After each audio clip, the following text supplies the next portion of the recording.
Steve Bannon was born into a Virginia-based Catholic family and attended both high school and college in his hometown. He earned a BA in Urban Affairs from Virginia Tech in 1976 before joining the U.S. Navy, initially serving on a destroyer. Bannon was promoted to a post at the Pentagon and continued his education, earning a master's in National Security Studies from Georgetown. I will tell you what impressed me about Steve Bannon. Never met him. I've never met him yet. But I did meet somebody at the gala, and she is a West Point graduate. That's hard. Any West Point graduates here? That's how hard it is. And the whole time she was there, she came to a point where all of that hardness just dropped away. And she said while her dad was away in jail that she didn't get to see her dad. He's a good dad. He's a good father. His daughter missed him. That's all I need. That's all I need. It don't take much to impress me. That impresses me so many different ways. So, ladies and gentlemen, your keynote speaker from the War Room, Steve Bannon.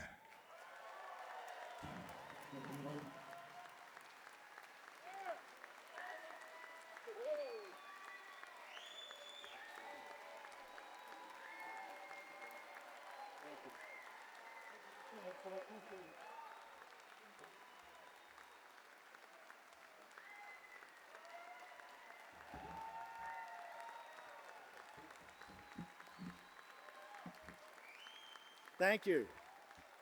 Thank you. We got some WarRoom posse here? Was a little too late in the afternoon for you guys? Come on. I came here to see what a MAGA insurgency looks like.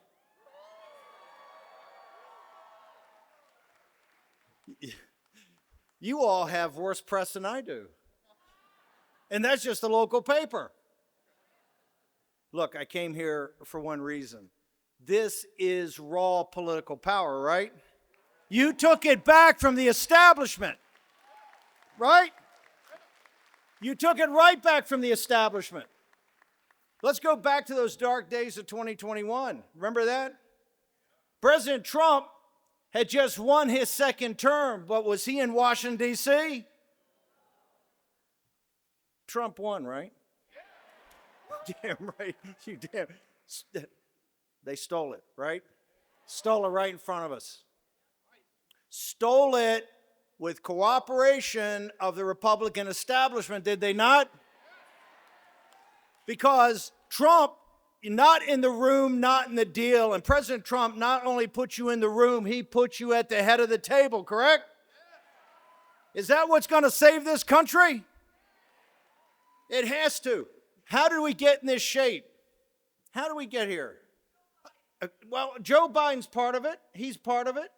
A big part of it. No, the corrupt Democratic neo-Marxist party is what they are.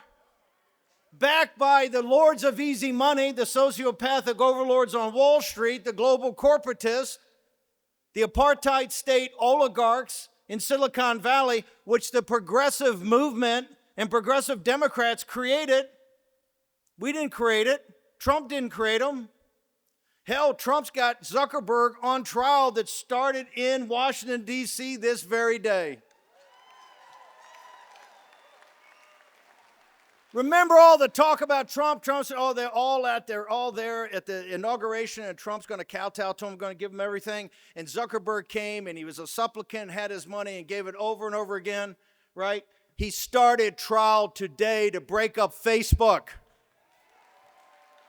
Trump brought that in his first term.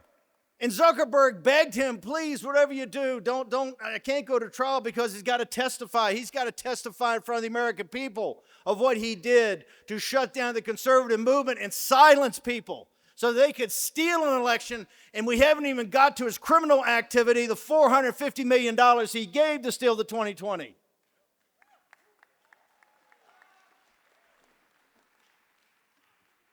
The sociopathic lords of easy money on Wall Street, the global corporatists domiciled in this country that you protect, right, with your laws, your law enforcement, and your military. The apartheid state oligarchs in Silicon Valley that don't want any American citizens working for them because they have to pay a decent wage, and they'd rather import the foreigners who have no earthly idea where they're getting into. They're coming over here as indentured servants. Is that appropriate for America in the 21st century to bring indentured servants here to this country that work for 50% less and live in horrible conditions in Silicon Valley so that Zuckerberg and this crowd can make more money and become bigger billionaires? And they were created by the Democratic Party. In the 2008 financial collapse, Obama, the most progressive president in history, turned to the guys on Wall Street for the bailouts. Any of you guys get bailouts? Hell no, you didn't get a bailout. They all got bailed out. The biggest financial collapse in the country's history, bigger than the Great Depression. Not one executive in Wall Street went to jail. No corporate entities, no insurance companies, private equity, nobody went to jail, bailed out with trillions of dollars. The greatest concentration of wealth the nation has ever seen was in the 8 years of Obama's presidency. And what's Obama doing? He's most progressive. Those are just shiny toys they're throwing down in front while they concentrate money and power. At the same time, they made a deal with the oligarchs, 5 or 6 guys in Silicon Valley. We will have no antitrust. We will let you become absolute supreme in your areas. You will not be touched. But since we're a hegemon, all you have to do is promise that you're going to be and commit to give the commanding heights of social media and things like artificial intelligence. And what do we know in the last couple of months? In social media like TikTok, they're far behind. And in artificial intelligence, if DeepSeek, even if it's not a Chinese psyop, what do we know? We know that we're probably years behind, and every piece of energy capacity we're adding is just to do their artificial intelligence model. So here's their solution. You know what they want? They want a bailout. These are the richest people in the world, and they come to President Trump for a bailout. They want a Mercury project or a Marshall Plan. They want $500 billion to $1 trillion to bail them out, to get them to compete against the Chinese Communist Party. Plus, they want to take control of all the nation's weapons labs. Do you feel comfortable turning the nation's weapons labs over to guys like Jeff Bezos and Mark Zuckerberg? These people are freaks. You can tell that by looking at them. We're not going to do that. This is why what you are doing is so important. It is, quite frankly, along with President Trump, the salvation of this country. This coming Saturday is the 250th anniversary of the shot heard around the world. Lexington and Concord. That's what you are. We start this week with a shot heard around the world. There's no more powerful political convention going on in this year than right here. Why? You are ordinary Americans with no money, and you grabbed power from the establishment and said, go screw yourself. We're going to run this country like it should be run.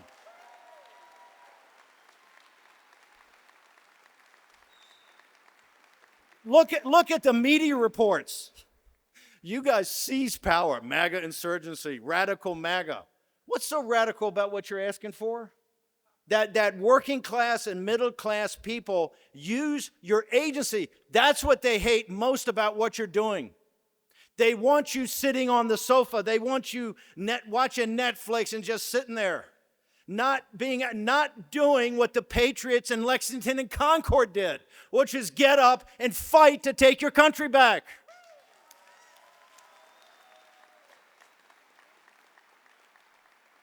There's an unbroken chain from Lexington and Concord right here to this convention hall. Every one of you are exactly like those patriots. You're fearless. You don't care what they're going to do to you. You don't care what they're going to say about you. You know why? You're tough as boot leather, right? And you have found a leader in Donald John Trump for the first time in this country's history, at least since the founding of the nation, that is as tough as boot leather too.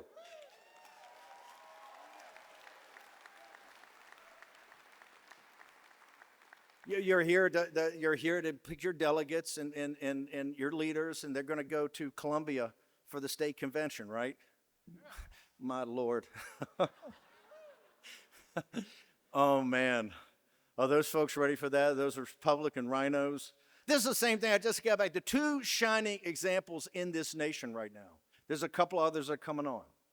But the two shining examples in this nation of how you can sort this nation out are in Tarrant County, Texas, and right here in Greenville. Look at this. Look at this.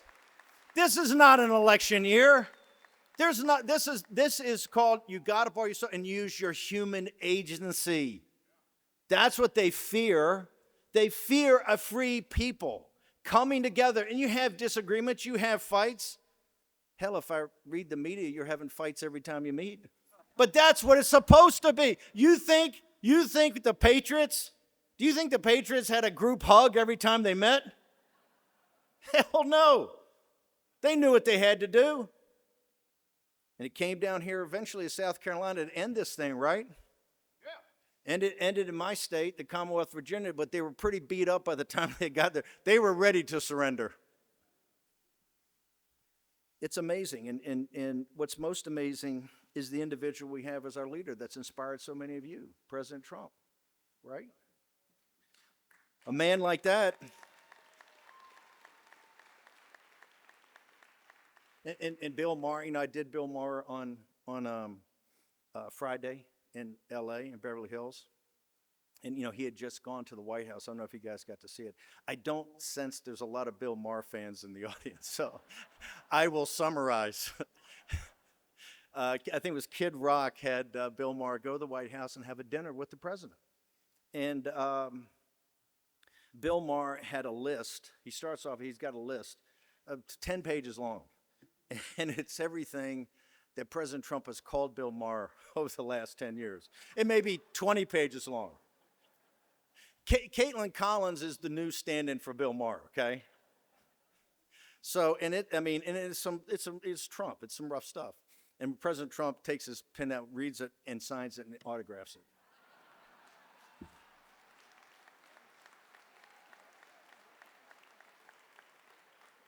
Bill Maher said, and he's met just about every politician in this country, he said, this was an individual look you in the eye, let you speak your piece, didn't want to argue with you, heard it, had some comments. And I said, you just saw President Trump that people around him see all the time, right? Now, he has a great sense of humor, but he's a listener. As a chairman CEO, having been at Goldman Sachs and other places where your job is to brief those people and to give them the alternatives so they can make decisions, President Trump is a listener. President Trump does not come in and dominate the room. He wants to hear what you have to say. And Bill Maher was shocked about that. He said, hey, everything in the public persona of the guy is not like the private persona. And I said, well, look, he has a role to fill, right, as commander-in-chief and president of the United States. And what you saw is the real man, but that is the man behind these policies, and this is why people love him. He connects to people. Now, think about it for a second. And I was there for 16 in the play-by-play, and I can tell you, it was divine providence. Divine providence had its hand in that victory. Because there we had a man, we had a plane, we had a message, we didn't have a lot of money, and we had virtually no organization. It was self-organizing. At the state level, you all remember that. It was self-organizing. The state groups did a great job, but they didn't have much cash either. And we won in a great comeback. I mean, when I took over in mid-August, I don't know, he was 10, 12 points down. We closed that gap, and he was leading, and then we had Billy Bush weekend, of which they thought, remember, they held that on purpose. They had that tape for years. They waited until before the last debate, or before that debate, the one in the round, thinking they would trap him. They didn't trap him, right? He pushed through it. The reason was, as I told him at the time, people know that they're losing their country. The most critical issues this nation's ever faced are before us today. That's what they worry about, and they know that you're not a politician. And look, he delivered a come from behind victory, probably the greatest at the time it ever happened. And then in those 4 years, you saw the deep state, the administration say, you also saw the true colors, the unmasking of the rhinos, right? The globalist rhinos. They didn't have his back. He's fighting them as much as he's fighting everybody else. Mitch McConnell in this crowd, Paul Ryan. And Paul Ryan didn't quit but not leave Speaker of the House in 2018, so they almost threw the House so President Trump could get impeached. And just that entire fight. Then to run 2020 against all odds and actually, I believe, have an outstanding victory, right? And nobody supported him, only you, the people that voted for him. The people that voted for him. And then he goes back to Mar-a-Lago, and that's about the same time that, we start making a big deal about the precinct strategy. The reason is we understand there's nobody coming to save us. If you don't do it, it's not going to be done. That's why you're exactly like the folks at Lexington and Concord. If it wasn't for them, it wouldn't get done. That's taking action. That's your lineage. Past every patriot's grave back to the beginning of the nation to here. You think they like what's going on here? They fear this. You know why they fear it? They think you could inspire a nation just like at Lexington and Concord. That you could say, I got off the sofa, I put down the channel changer, I went to the precinct meetings, and they weren't all great, and people didn't sit there and embrace you and say, isn't it great? You're coming here to empower the Republican Party. I don't think that happened, did it? That's what they call you, a MAGA insurgency. You went in and said, okay, I hear you. We are going to take power, and you took it.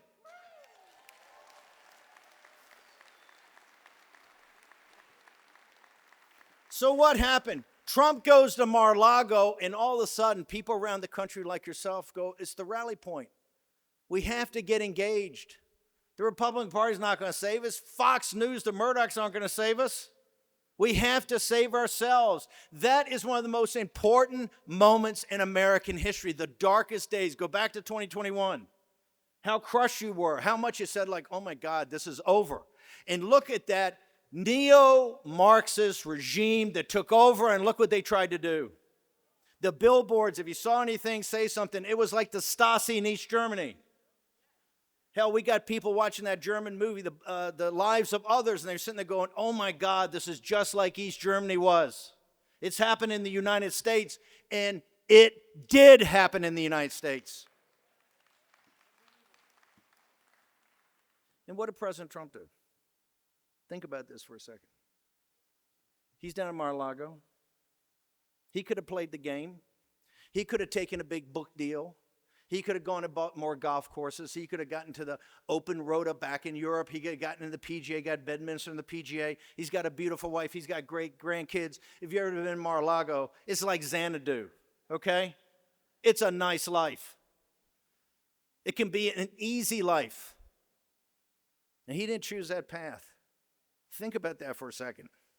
He made a conscious decision with intention, understanding that in January and February and March of 2021, and seeing with clarity ahead that they were going to try to put him in prison. They were going to try to assassinate him. They were going to try to bankrupt him and smear his family and bring up all these people say horrible things about him. And he made a conscious decision that said, I'm going to come back because this election was stolen, and we can't allow that to exist in a republic.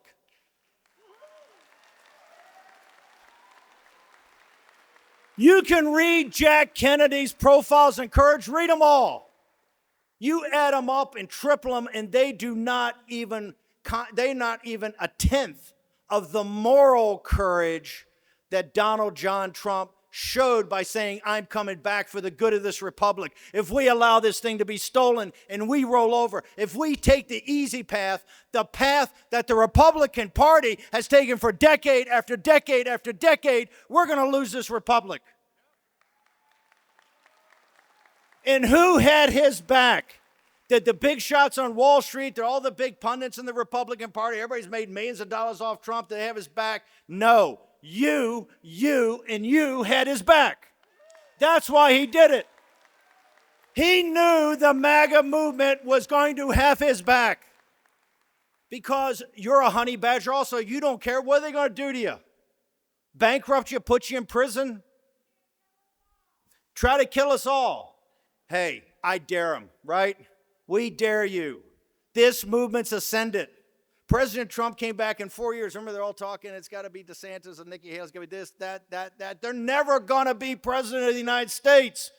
Donald Trump was going to win that from the beginning with your back.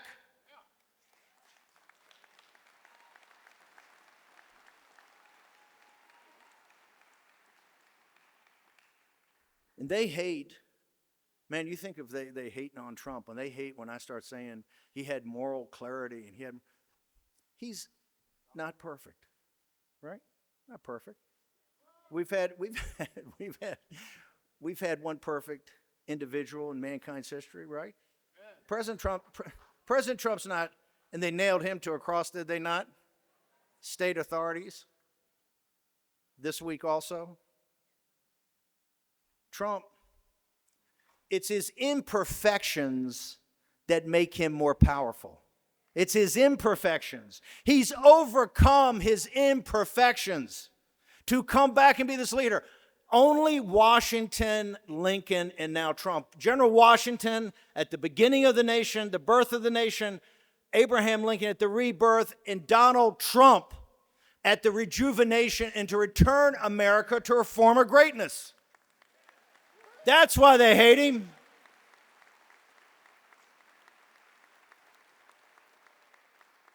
And this is why it's so important for folks to come and not to speak to you, but to listen to you. This is the key to saving this nation. Everyone, every person out there, if they learn it's about your own agency, think about your own journeys, right? This has been easy. There's a whole lot of other stuff you could have been doing, right? And there were tough nights and tough fights and pettiness, constant pettiness, right? I hear some laughing over here. A little bit of pettiness. Of course it is. It's politics. This is the grimy part of politics.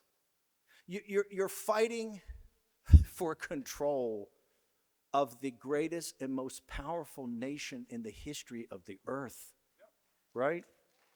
Think about it. I know many of you love history here. You study, you read the Roman Empire, the British Empire, all of it.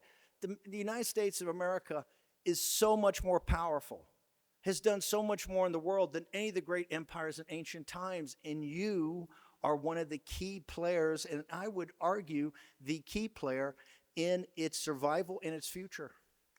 Now, this is why the sociopathic overlords on Wall Street, the global corporatists, and the oligarch, the apartheid state oligarchs in Silicon Valley are not going to come on this stage and walk in the audience and give you a group hug, right? Because they understand you represent a lineage of the American people saying, no, not on our watch. We've lost this country. We had lost it, not about to lose it. When they stole the election, we had lost the country. And we would not have gotten the country back if it was not for you having Donald Trump's back. His moral clarity say, I'm going to do it, but he needed troops in back of him that were unflinching, unrelenting, and say, we are not going to quit, because the one lesson history teaches us about our movement, if we don't quit, we will ultimately be victorious.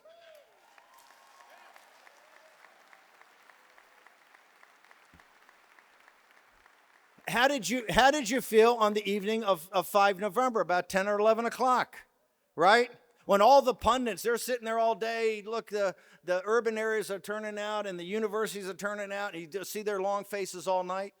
It was a bigger shock to them than 2016. 2016, they didn't see us coming. You could actually argue Hillary Clinton lost it more than we won it, right? Her arrogance, her incompetence, her just demonic nature. Gotta miss her.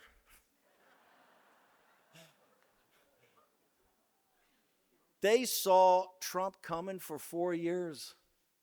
Hell, he had indictments for 372 years in prison. And believe you me, they wanted him in federal prison, did they not? They want him to die in federal prison. Not simply that Trump dies, but the Trump movement in MAGA dies with him, right? Not happening. Not happening on our watch, right? That was the greatest. They had 4 years. They laid every trap they could, including at the end trying to assassinate him. Yes, the deep state trying to assassinate him. And anybody who doesn't believe it woke up last night because they tried to take him out when all else failed to assassinate him. And God in heaven protected him.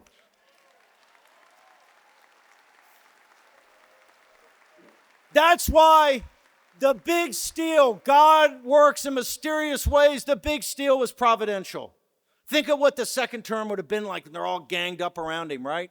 And the rhinos all turned on him. He got the Russiagate, all that nonsense. That's all ridiculous. Think of what the second term, and think of the marvelous, magnificent nature of this second term. Because he had 4 years of having the precinct strategy and people like yourselves having his back. And he's seeing his movements more than just these great rallies. The rallies are amazing, but this is the hard work. He saw it and could feel it.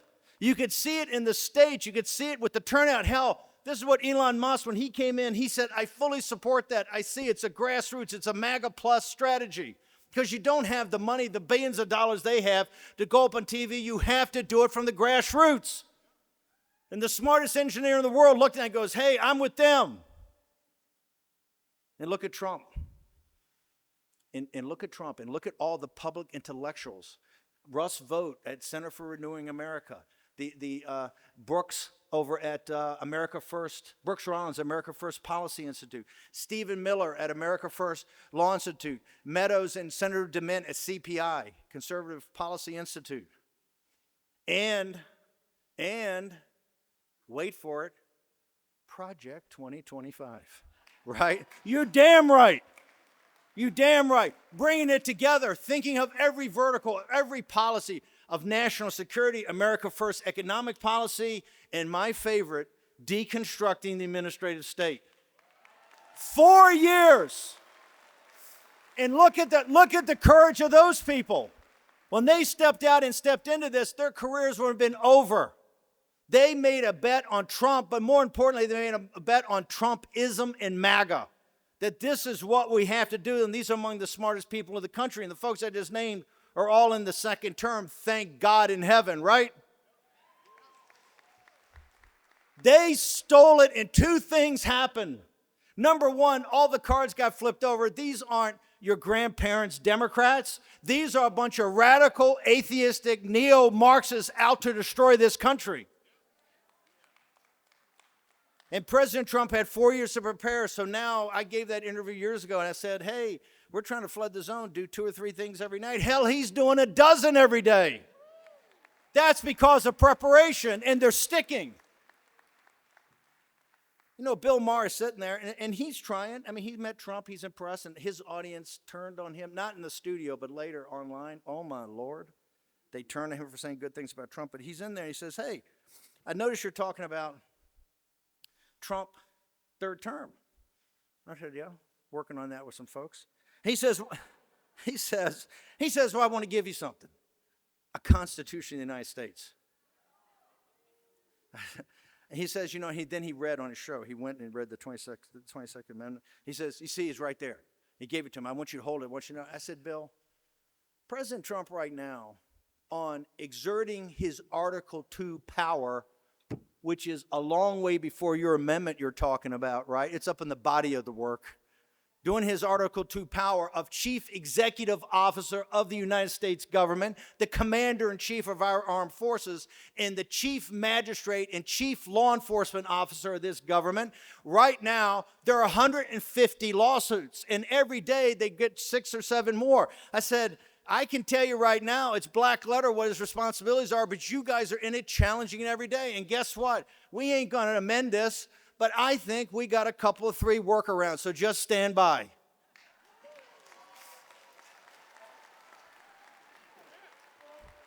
Their heads blow up. It's very simple. Most nations are not fortunate to have a man like Trump show up. In our country, as great as some of our presidents and military leaders and others have been, we've had two before him that have stood out. So roughly every 100 or 150 years. You got to play this hand out. We got to play it all the way out. Because an individual like that does not come on the scene. And trust me, to turn this nation around is going to take more than 4 years. You think that? Hell, it's going to, with patriots here that won't give up, it's going to take us that long to take over the Republican Party in South Carolina. Starting on May 3rd.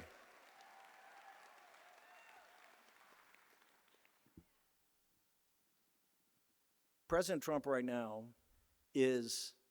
look at what he's doing. Just look at it for a second. These aren't small things. Remember Bill Clinton and the uniforms in schools and things like that? He is trying and accomplishing reorganizing the commercial relationships of the nations of the earth. Is that a small thing? No. He has every vested interest that has made so much money as they bled America dry, right? And here's the thing that's the hardest to take. It makes the working class and the middle class citizens who were the best, who husband their resources, who are the householders that every democracy and republic depends upon. Edmund Burke told us that this was the little platoons, right, that was so essential to make a country work. They took your tax money and they took the little bit you have set aside in 401ks or in these, Oregon teachers or, the Alabama pension fund, all the pension funds, the equity that you've saved up for your retirement and your tax money was what was used to ship all the high value added manufacturing jobs overseas to make money for the elites in this country. No country on earth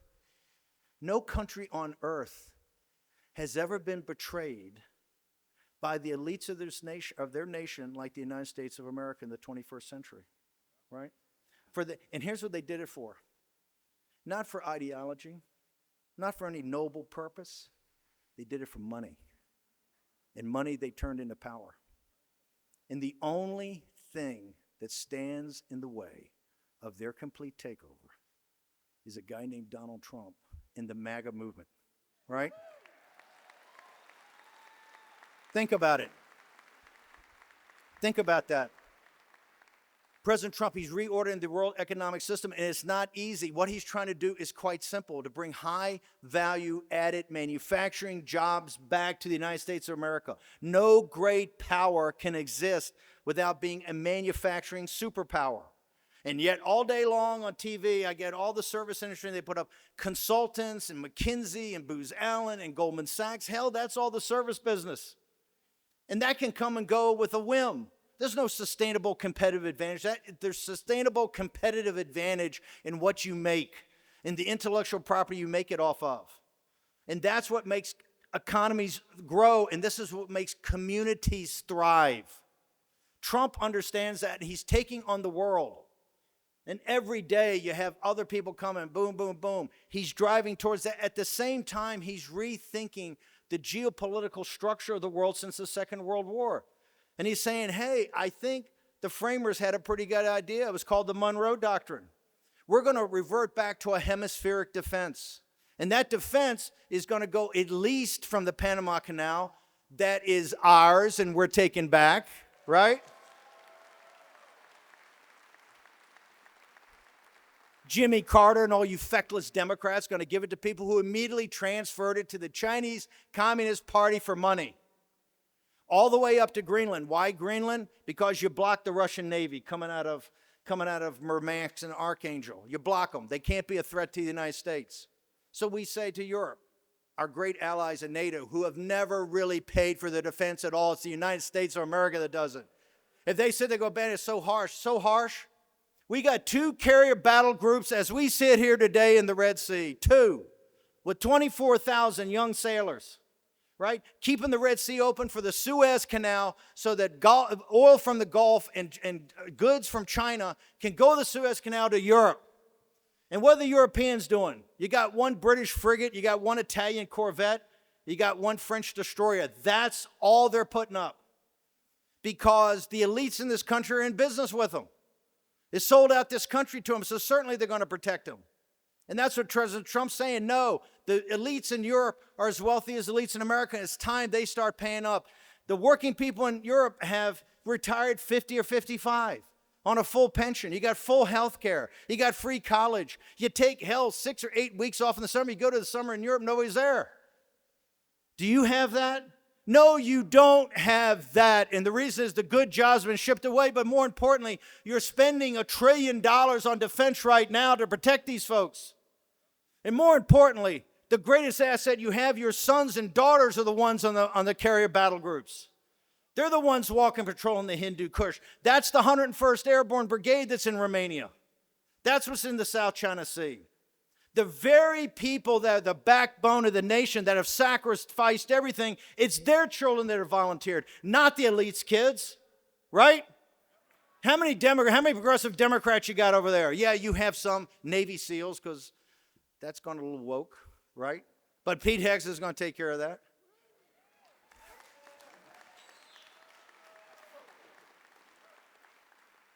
America First national security policy.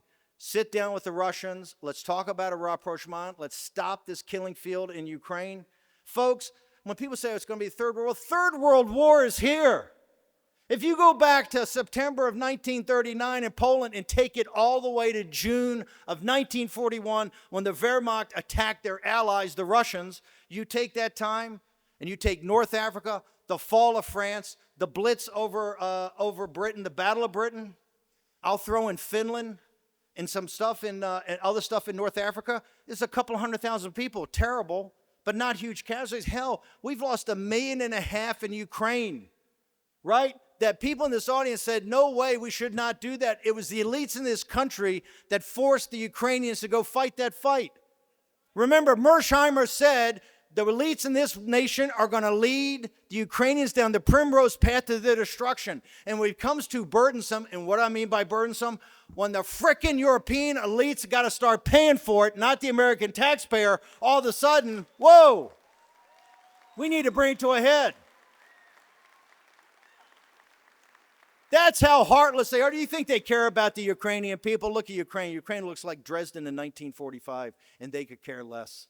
They move on with their lives in the south of France, or in Tuscany, in Italy, or in the West End of London, of which, by the way, is not owned by the British people anymore, but owned by Russian oligarchs. The Gulf Emirates and the Chinese Communist Party bought their own country, like they're trying to buy the country here. And who stands in the way of that? Trump. And who's got Trump's back? You. If you ever falter, it's over. And that gets to the third part of things. America First national security policy, economic nationalism started with these trade and tariff deals, and it's more than trade and tariffs. It's taking on the Chinese Communist Party and forcing Wall Street, the corporatists in Silicon Valley to bring these jobs back. You're not going to get underwritten. Then you've got the last part. Deconstruct the administrative state and destroy the deep state.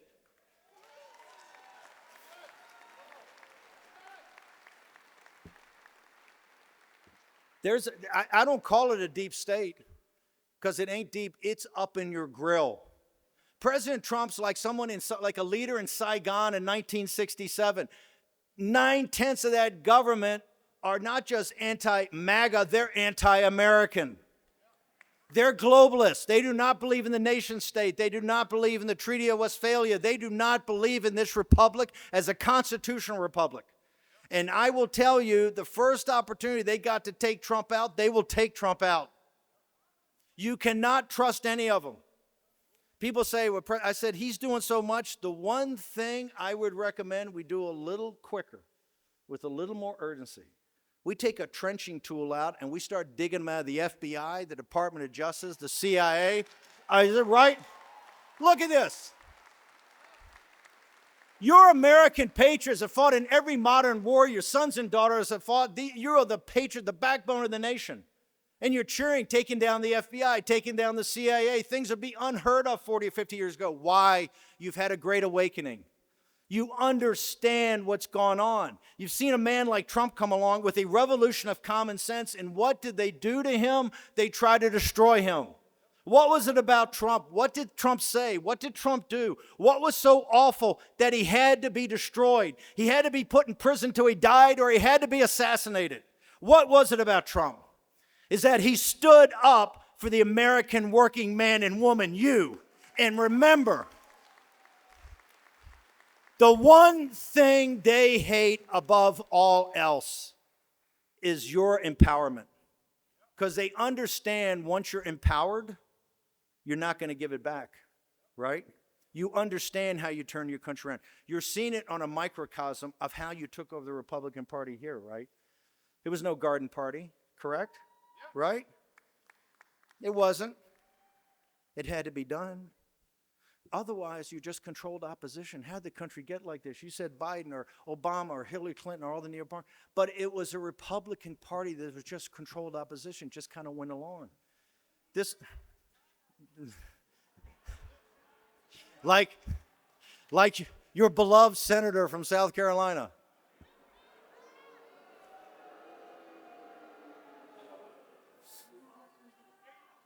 I think there might be a primary challenge now that I hear this. That's a symptom of the problem, is it not? It's that go along with what the radical Democrats want to do, right? It's want to spread America all over hell's half acre. It's not that we don't have strategic interests. This is not America alone. We're not isolationist. Hell, virtually every person or family here either had somebody in the service, knows overseas. You are the backbone of what's kept us free. We're not isolationists. We're not saying come home. We're not saying America alone. But it's no longer we're going to be the policeman, the cop for globalists, for their interest, not the interest of the nation. They hate Trump because his first slogan, America First. Remember that? Oh my God, they're fascist. They're fascist because he wanted to put America first and, wait for it, American citizens first. Right? Right. Right?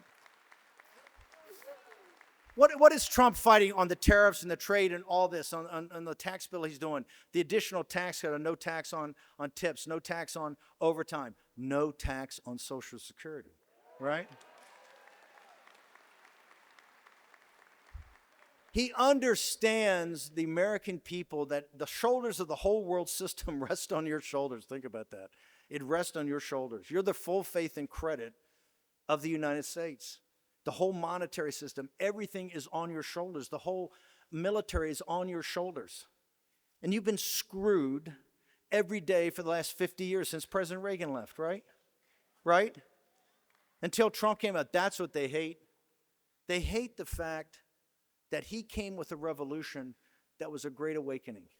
Nobody in this room, if I told you years ago that one day, right before the 250th anniversary of one of the greatest moments in world history, not just American history, the shot heard around the world in Lexington and Concord, you would be in a convention hall screaming like mad men and mad women, right? As one of the greatest examples in this country of taking the country back. You would say, no, I'm not going to, It was on, think about it. Think about your life. Think of the arc of your life. Think of your journey. That is what is inspiring people throughout the country. Tarrant County, and here's the amazing thing. In South Carolina, which is so MAGA, with his population and his folks, in Texas, which is so MAGA, the establishment there are, how do I say this politely, not MAGA, right? Because the vested interest, South Carolina is a magnificent state. Do you honestly think they're just going to turn it over to you and say, okay, you guys run it? That's not the way it works. And you know that. And that's why you're such an amazing lesson to people, because you said, my agency, my own human agency. They may think I'm a nobody, but I'm not. And you've proved that. So the last thing is to leave you guys with is in inspiring other people. Think about it for a second. The first victory, and Trump even coming down and doing it, was inspired by divine providence, and the hand of God was in there. The hand of God was in the big steal, because God wanted us to understand the enemies of this nation and what they were prepared to do to this nation and prepared to do to the folks that were the backbone of the nation, right? That victory against all odds, the third victory, because they saw us coming, is the most powerful, because now we have people that you would think never hear the MAGA about MAGA. 39% of African American men, Hispanics in majority. And I can tell you, having done a short trip to a federal prison, the young, I'm telling you right there, these people, these young African American and Hispanic men hate the Democratic Party. They hate it. And they admire Trump. They don't understand all his policies, and they don't have to. They said, that guy's a leader. He's not a politician. I will follow that man. That's what Trump gives us. And what is for you tonight, after this, ask yourself one thing about taking it broader from here and even broader than Columbia. But taking your message throughout the country, to your countrymen, that so far some of them have just been too timid to do it. Ask yourself, the world's had, 10, 12, 14, 114 billion, I think, 114 billion people, right, since the beginning. Why did divine providence put you here in this time and place? What are you going to be judged for? What are you going to be held accountable for? Why are you here in America and you are every bit as patriotic and have a deep, abiding love for this country and prepared to sacrifice for this country as the men and women that were in Lexington Common and at Concord Bridge this Saturday 250 years ago? Everybody that reads this, if I was there, we are in the greatest danger, a far greater danger than the Patriots in 1775 and 76. Greater than even the Civil War. Greater than World War II and the lead up to it. This is the greatest peril this nation's ever had, because the forces aligned against us are not only international forces, but the traitors on Wall Street and corporate America and in Silicon Valley. The enemy within is almost as powerful as the enemy without. And the only thing that stands between it is Trump and you. In closing, I can just leave you with one thing. You are amazing, tremendous. Now you have to inspire an entire nation and lead an entire nation. No, I'm just a crazy Mick that yells into a microphone. Seriously, you guys do the work. I just want to leave you with one thing. When you set out to take Vienna, take Vienna. Fight, fight, fight.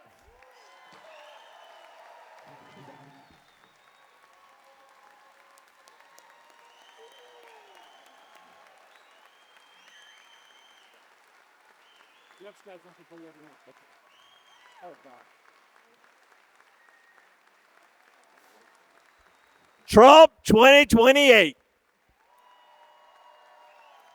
Trump, Trump, Trump, Trump, Trump, Trump, Trump, Trump, Trump.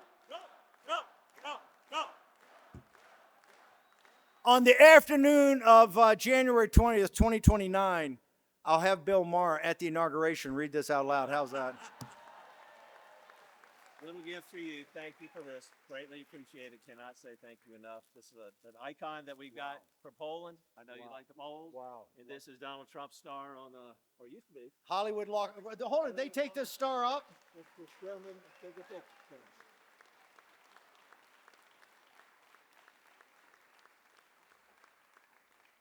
looks like Richard Gere. You look just like Richard Gere. I thought it was coming out of the audience. That's for you. Okay. Did they take President Trump's star up? Did they take it up? I have no idea, but Aren't they trying to? Are we going to let them do that? Hell no. I am so honored. I am so honored. Oh my God. You are so cool. You are so cool. Let me tell you something. There's no way that you can be defeated. If we don't quit, we're going to win. You know that, right?